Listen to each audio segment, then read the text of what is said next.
पिता पुत्र एवं पवित्र आत्मा नाम रे आमेन।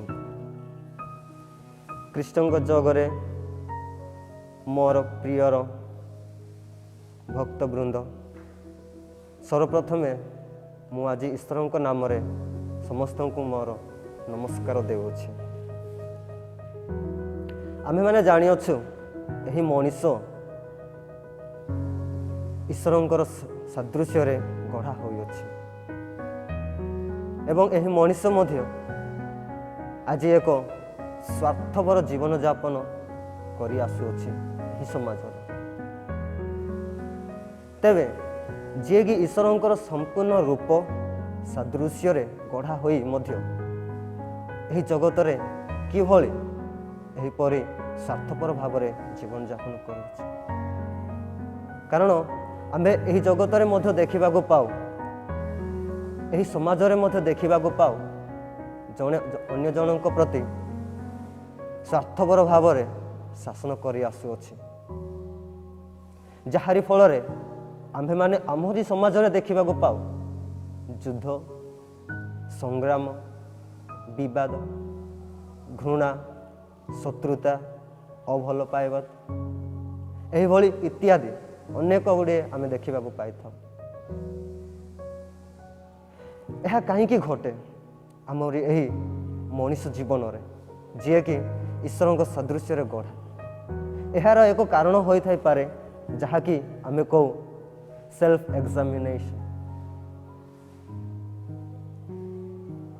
आत्मसमीक्षा। यार आत्मसमीक्षा न हेबा जोगु ही आमे आज यही समाज रे पशु भली व्यवहार किबा बंची अछु।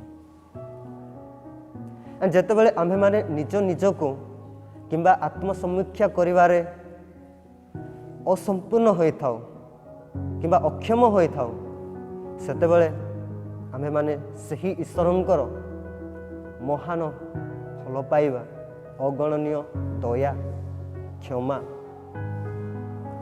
बुझिबाकू मध्य अक्षम होई थाउ। ताहाले आसंतु आमे टी बुझिबाकू चेष्टा करिबा एही ईश्वरंकर दया, फल पाइबा, क्षमा कौन, किपरि आमे एटाकू बुझिबाकू बुझिबाकू पारिबा। एठारे कृष्ण साधु जहन कहंती ईश्वरंक दया, क्षमा, भल पाइबा किछि नाही, किंतु एही जगत,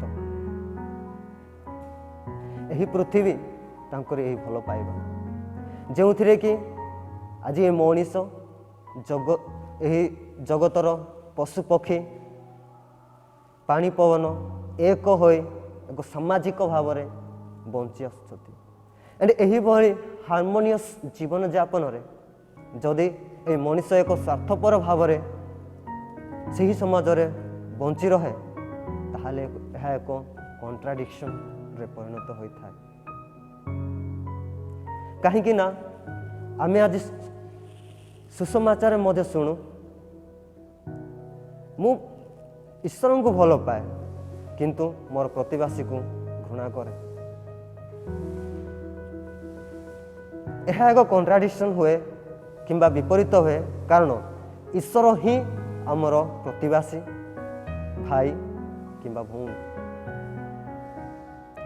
तेणु जितेबाला आम्भे माने आमर ईश्वर ना आम्भे माने जितेबाला आमर भाई किंबा भौणी को बुझिया पारुना हो सेतेबाला आम्भे माने मध्य ईश्वर को बुझी पारुना।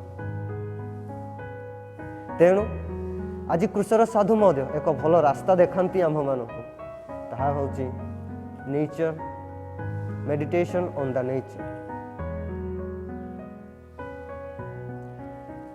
प्रकृति उपरे ध्यान। यही प्रकृति उपरे ध्यान यार अर्थ नुहे जे आम्भे माने ए प्रकृति उपरे गभीर भाव रे ध्यान करिबा, बरम यार अर्थ यही कि जे आम्भे माने निज निज उपरे ध्यान करिबा। कारण आम्भे मध्य एक जीव होई एही प्रकृति रे वास करू। आम्भे माने मध्य ईश्वरंकर सादृश्य किंबा संपूर्ण रूप रे गढ़ा होइछे। ତେଣୁ ଆସନ୍ତୁ ଆଜି କୃଷର ସାଧୁ ଜହନଙ୍କ ସାହାଯ୍ୟରେ ଆଜି ଆମେ ନିଜ ନିଜକୁ ଆତ୍ମସମୀକ୍ଷା କରିବା ଯେ ମୁଁ କେତେ ମାତ୍ରାରେ ମୋର ବାପା ମା ଭାଇ ଭଉଣୀ କିମ୍ବା ଏଇ ଜଗତକୁ ଭଲ ପାଇଅଛି କିମ୍ବା ଦୟା ଦେଖିଅଛି କିମ୍ବା କେତେ ମାତ୍ରାରେ ମୁଁ ସେମାନଙ୍କୁ ଆଜି ସାହାଯ୍ୟ କରିଅଛି। ତେଣୁ ମୋର ପ୍ରିୟର ବାପା ମା ଭାଇ ଭଉଣୀମାନେ ଆସନ୍ତୁ ସାଧୁ ଜହନଙ୍କୁ ତାଙ୍କର ପ୍ରାର୍ଥନାର ସାହାଯ୍ୟ ମାଗିବା ଈଶ୍ୱରଙ୍କର ଦୟା ପାଇବା ପାଇଁ। Thank you.